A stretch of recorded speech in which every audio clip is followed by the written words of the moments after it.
ये चलता रहेगा और अपराधी का एनकाउंटर होता रहे। तो सम्राट चौधरी न झुकने वाला है, न टूटने वाला है और न रुकने वाला है। जो नेता लोग इसको बोल रहे हैं ये नक्सलवाद के समर्थक हैं, लेकिन जो भी लोग आज उसके पक्ष में बात कर रहे हैं वो नक्सलवाद के समर्थक हैं। अश्विनी चौबे बात कर रहे हैं, मिथिलेश तिवारी बात कर रहे हैं, विजय सिन्हा बोल रहे हैं कि लापरवाही हुई है, मंत्री अशोक चौधरी, कई मंत्री जो भी बोल रहे हैं लड़का को जो भगत सिंह बना रहे हैं सारे लोग नक्सलाइट के समर्थक हैं। जमनिया आरक रहने वाला ना एमएलसी पवन सिंह, जमनिया डूब रहा था तो कहाँ न डांस कर रहे थे, कहाँ कमर मटका रहे थे। जमनिया जब डूब रहा था तो पवन सिंह जो है नथुनिया में गोली मार रहे थे।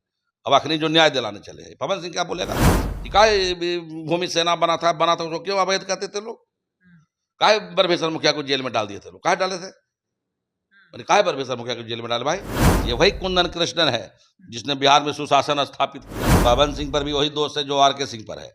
रुपया माल पीट रहे हैं। जमनिया जब डूब रहा था तो कहाँ चले गए थे। उसके लिए कोई नई घटना नहीं थी। वो पुलिस पर पहले भी हमला कर चुका और पहले भी जेल जा चुका है। सवाल नहीं है कि अवैध लाइसेंस आया कहाँ से, आखिर वो कितने पर गोली चलाया था, पुलिस आराम से क्यों नहीं उनसे हथियार ले ली। एक पिस्टल फेंक दिया।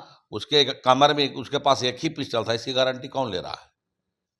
उसके पास एक ही पिस्टल था, इसकी गारंटी कौन ले रहा है। अगर भरत तिवारी के समस्या का कोई दोषी है तो आरके सिंह ही दोषी है। वही एमपी था ना, वहां कौन था एमपी। जमनिया गांव जब बाढ़ से दहा तो कौन था एमपी, ये अभी वाला तो एमपी नहीं था उस समय। तो आरके सिंह क्या बोलेंगे, ये बोलने लायक है लोग। लेकिन अवैध हथियार लहराने वाला व्यक्ति निश्चित रूप से अपराधी था, अपराधी है और अपराधी कहना चाहिए। अगर इसको जो अपराधी नहीं कह रहा है उसको खुल करके नक्सलाइट का समर्थन करना चाहिए। नमस्कार, द इंडिया टॉप देख रहे हैं, मैं हूं अखंड ज्योति। देखिए इस वक्त हमारे साथ बातचीत करने के लिए राजीव पटेल है। चर्चा इस बात पर होगी कि भरत तिवारी मामले जो लगातार सुर्खियों में बना हुआ है, आखिर जो एनकाउंटर हुआ क्या वो सही है। सवाल यहां तक उठ रहे हैं कि आखिर अगर एनकाउंटर सही है तो फिर कोर्ट कचहरी किसके लिए है। हमारे साथ बातचीत करेंगे। सवाल है कि एनकाउंटर कहां तक सही मानते हैं और कहां तक ये चीज जायज है। देखिए एनकाउंटर तो पुलिस तभी करती है जब परिस्थिति विपरीत होती है। सामान्य परिस्थिति में कोई पुलिस पदाधिकारी नहीं चाहता है किसी को मारना, और ये संस्कृति तो इधर पनपी है जोगी जी के यहाँ से। एनकाउंटर की संस्कृति जो पनपी और लोगों में कालांतर में धैर्य भी समाप्त हो गया है। तो अनुशासन बनाने के लिए, कानून व्यवस्था बनाने के लिए जितना हो सकता है, जो हथकंडा अपनाया जा सकता है पुलिस अपनाती है। हम न एनकाउंटर को सही कह रहे हैं न एनकाउंटर को गलत कह रहे हैं। किन परिस्थितियों में पुलिस ने ये निर्णय लिया, ये तो अब तो न्यायिक जांच की बात सम्राट चौधरी जी ने की है और धैर्य से लोगों को न्यायिक जांच का इंतजार करना चाहिए। लेकिन दिक्कत है कि लोग तो खुद ही जज बन जा रहे हैं। आज जो भी लोग भरत तिवारी के पक्ष में चंद्रशेखर आजाद और भगत सिंह बना रहे हैं, वो तब कहाँ गए थे जब अवैध हथियार लेकर के 10 दिन 15 दिन महीनों दिन से पुलिस पदाधिकारी को धमका रहा था। उसकी वीडियो तो हमने देखी है जिसमें वो नीतीश कुमार जी को भी गाली दे रहा है, ये भी वायरल है। उनकी माँ जो है गाली दे रही है सम्राट चौधरी जी को जो अभी मुख्यमंत्री हैं, और लगातार अवैध हथियार से पुलिस को चैलेंज कर रहा था। उस समय वहाँ गांव के लोगों को जो उसके शुभचिंतक आज बन रहे हैं, उनको चाहिए था समझा बुझा करके। और भी रास्ते हैं। अगर कोई अन्याय हो रहा था उस गांव में, किसी बात के लिए लड़ाई लड़ी जा रही थी, और भी तो रास्ते हैं। सवाल नहीं है कि अवैध लाइसेंस आया कहाँ से, आखिर वो कितने पर गोली चलाया था, पुलिस आराम से क्यों नहीं उनसे हथियार ले ली। ये तो जांच का विषय है। तो पुलिस ये काम पहले क्यों नहीं किया, अचानक ये पहले उन पर एनकाउंटर क्यों, अचानक 5 गोली क्यों। देखिए ये तो जांच का विषय है। वो लड़का तो पहले भी जेल जा चुका है पुलिस पर हमला करने में, गोली चलाने में। तो पहले भी एफआईआर हुआ है। तो कोई नया बात उसके लिए नहीं है। उसके लिए कोई नई घटना नहीं थी। वो पुलिस पर पहले भी हमला कर चुका और पहले भी जेल जा चुका है। ये कोई उसके लिए नई घटना नहीं थी। और पुलिस पर उसने हमला किया, उसके पास लोग कह रहे हैं सिलेंडर कर दिया। सिलेंडर तो साफ दिख रहा है कि एक पिस्टल फेंक दिया। उसके कमर में उसके पास एक ही पिस्टल था, इसकी गारंटी कौन ले रहा है?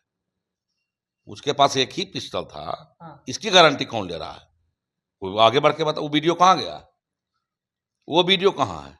जब वो गोली चला रहा था पिस्टल अथी पर, उसके पास एक ही पिस्टल था, इसके बाद की गारंटी के लेने के लिए कोई तैयार हो जाए। कोई कहे कि हाँ उसके पास एक ही पिस्टल था, दूसरा पिस्टल निकल जाएगा तो हम जो है ये कर लेंगे। आखिर पुलिस कैसे इस बात को साबित करेगी कि एक ही अभी तो काम पुलिस एक का से है, अधिक है? मैं पुलिस का पक्ष नहीं ले रहा हूँ, हाँ, मैं पुलिस का पक्ष नहीं ले रहा हूँ। हाँ, लेकिन जो लोग ये कह रहे हैं कि आत्मसमर्पण कर दिया, हाँ। उनसे पूछना चाहते हैं कि उसके पास एक ही पिस्तौल था, ये कैसे पता चला? हम्म, कई महीनों से अवैध पिस्तौल लेकर के घूम रहा था वो। हम्म, तो अवैध जो पिस्तौल रखे हुए था, उसके पास कितना पिस्टल था, 47 था कि 56, कौन जानता उसके पास? हम्म, नक्सलाइट भी तो कहता यही बात है, हम्म, नक्सली लोग भी यही कहते हैं कि हम न्याय दिलाने के लिए हथियार उठाए। हम्म। फिर नक्सलाइट को क्यों पकड़ रहे हैं भाई? भाई मान- नक्सली का भी तो यही कहना है। मानते हैं कि सही हुआ? देखिए, सही हुआ नहीं हुआ इस पर मेरा कोई नहीं, तो अब न्यायिक आयोग करेगा जांच। हम्म, लेकिन जो भी लोग हम्म, आज उसके पक्ष में बात कर रहे हैं, हम्म। वो नक्सलवाद के समर्थक हैं। अश्विनी चौबे बात कर रहे हैं, मिथिलेश तिवारी बात कर रहे हैं, विजय सिन्हा बोल रहे हैं कि लापरवाही हुई है, मंत्री अशोक चौधरी, कई मंत्री, जो भी बोल रहे हैं, हाँ, आर.के. सिंह बोल रहे हैं, जो आर.के. सिंह क्या बोलेंगे, जो भी बोल रहे हैं, हाँ, वो आर.के. सिंह के लोकसभा क्षेत्र में जवनिया है ना, हाँ, वो एमपी थे ना, बाढ़ आया था कहाँ चले गए थे? आर.के. सिंह तो दोषी है। अगर भरत तिवारी के समस्या का कोई दोषी है तो आर.के. सिंह ही दोषी है। वही एमपी था ना, वहाँ कौन था एमपी? जवनिया गांव जब बाढ़ से दहा तो कौन था एमपी? ये अभी वाला तो एमपी नहीं था उस समय। तो ये आर.के. सिंह क्या बोलेंगे? ये बोलने लायक है ये लोग? आर.के. सिंह बोलने लायक ही नहीं है, ये तो फालतू बात कर रहे हैं।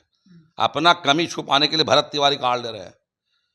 और जो भी व्यक्ति भरत तिवारी के समर्थन में बोल रहा है, बिहार को अराजकता में झोंकने का प्रयास कर रहा है। दिलीप जायसवाल मंत्री नहीं है क्या? दिलीप जायसवाल ने तो कहा कि भाई जांच होनी चाहिए, जांच होगा, दूध का दूध। जो अगर दोषी है, पुलिस को भी फांसी होनी चाहिए। अगर पुलिस दोषी है, डीएसपी दोषी है, दरोगा दोषी है, 302 का मुकदमा चलेगा, जांच होगा, फांसी मिलेगा उसको। हम कहाँ करें, उसको फांसी नहीं मिलना चाहिए। लेकिन अवैध हथियार लहराने वाला व्यक्ति निश्चित रूप से अपराधी था, अपराधी है और अपराधी कहना चाहिए। अगर इसको जो अपराधी नहीं कह रहा है, उसको खुल करके नक्सलाइट का समर्थन करना चाहिए। आप मानते हैं कि बैकफुट पर सरकार गई, 2 कदम, पहला कि न्यायिक जांच होगा सम्राट चौधरी आदेश के, दूसरा आज एफआईआर दर्ज होना। एक बात सुन लीजिए, सम्राट चौधरी जी कोई बैकफुट पर न गए। सम्राट चौधरी जी बिहार के सम्राट अशोक बनने वाला है और बहुत लोग घेरने के फेरा में लगे हुए हैं। लेकिन सम्राट चौधरी घेराने वाला नहीं है। और सम्राट चौधरी के यहाँ कोई विनती नहीं करने गए थे कि न्यायिक आयोग के जांच कर दीजिए। कोई बोला था आक्रोश क्या? बढ़ा, आक्रोश बढ़ा, कोई आक्रोश नहीं बढ़ा था। जैसे ही मुख्यमंत्री जी के पास सूचना गई, मुख्यमंत्री जी ने त्वरित निर्णय लिया कि न्यायिक आयोग करेगा जांच। उन्होंने कहा कि अगर पुलिस पर भरोसा लोगों का टूटा है तो हम जज से कराएंगे जांच। और क्यों आर्गूमेंट करने गया था क्या? एक आदमी पूरे बिहार का बताए तो कि हम सम्राट चौधरी जी के यहाँ गए थे आर्गूमेंट करने के लिए, कोई एक बयान दिखाए। ये सम्राट चौधरी जी की महानता है कि उन्होंने तुरंत जो है न्याय का पैमाना तय कर दिया। इसमें कहीं से कोई सम्राट चौधरी पर दबाव नहीं था, कोई आक्रोश नहीं था। अब कहीं कोई आक्रोश नहीं है। ये आक्रोश जोगी जी के राज में जब विकास दुबे का हुआ था ना, तब बड़ी आक्रोश हुआ था। हम लोग उस समय भी देखे थे। तो यहाँ जो भी लोग इस तरह का प्रयास कर रहे हैं, तो सम्राट चौधरी न झुकने वाला है, न टूटने वाला है और न रुकने वाला है। बीजेपी एमएलसी बनाए गए हैं पवन सिंह। पवन सिंह सीधे कह रहे हैं कि स्वर्गीय भरत भूषण तिवारी अमर रहे, न्याय होना चाहिए। कैसे देखें? यार छोड़िए पवन सिंह का। पवन सिंह तो एमएलसी बनकर उन्हें डांसो कर रहे थे रवि किशन के साथ जाकर। कोई गंभीर बात कीजिए, गंभीर आदमी। पवन सिंह एमएलसी हैं, नेता हैं, आपके विधायक चुने गए हैं उनके बदौलत। ठीक है, एमएलसी बने, हमारे गठबंधन से एमएलसी, हम कहाँ करेंगे नहीं है? हम ये थोड़े करेंगे नहीं है। न्याय मिलना चाहिए था तो कहाँ घूम रहे थे उनके? नेता हैं। बड़े तो अब पवन सिंह पर भी वही दोष है जो आर.के. सिंह पर है। रुपया माल पीट रहे हैं। जमनिया जब डूब रहा था तो कहाँ चले गए थे? जमनिया आरक रहने वाला ना है एमएलसी पवन सिंह। जमनिया डूब रहा था तो कहाँ न डांस कर रहे थे, कहाँ कमर मटका रहे थे? अरे जमनिया जब डूब रहा था, जो भरत तिवारी जो मुद्दा उठा रहा है, तो जमनिया जब डूब रहा था तो पवन सिंह जो है नथुनिया में गोली मार रहे थे। अब आखिरी जो न्याय दिलाने चले, पवन सिंह क्या बोलेगा? अरे पवन सिंह क्या बोलेगा? इसको बोलने का लायक है? अब आपका मानना है कि एनकाउंटर होना चाहिए, सही है? एनकाउंटर की ये मेरा विषय नहीं है। हाँ। हम एक नागरिक हैं, पार्टी के पदाधिकारी हैं, राजनीतिक कार्यकर्ता हैं। पुलिस किन परिस्थितियों में एनकाउंटर करती है, पुलिस का मामला है। पुलिस ने गलत किया है, पुलिस पर FIR दर्ज भी हुआ, फांसी होना चाहिए। मैं कह रहा हूँ उसको फांसी हो जाए, लेकिन न्यायिक जांच के बाद तय हो। लेकिन जो नेता लोग इसको बोल रहे हैं, ये नक्सलवाद के समर्थक हैं। फिर जितने नक्सली देश में मारे जा रहे हैं उनको नहीं मारना चाहिए। वो भी तो न्याय की बात करते हैं कि गरीब का हम न्याय लड़ रहे हैं। वो भी 47-56 क्यों उठाया है? काहे भूमि सेना बना था उसको क्यों अवैध कहते थे लोग? काहे ब्रह्मेश्वर मुखिया को जेल में डाल दिए थे लोग? काहे डाले थे?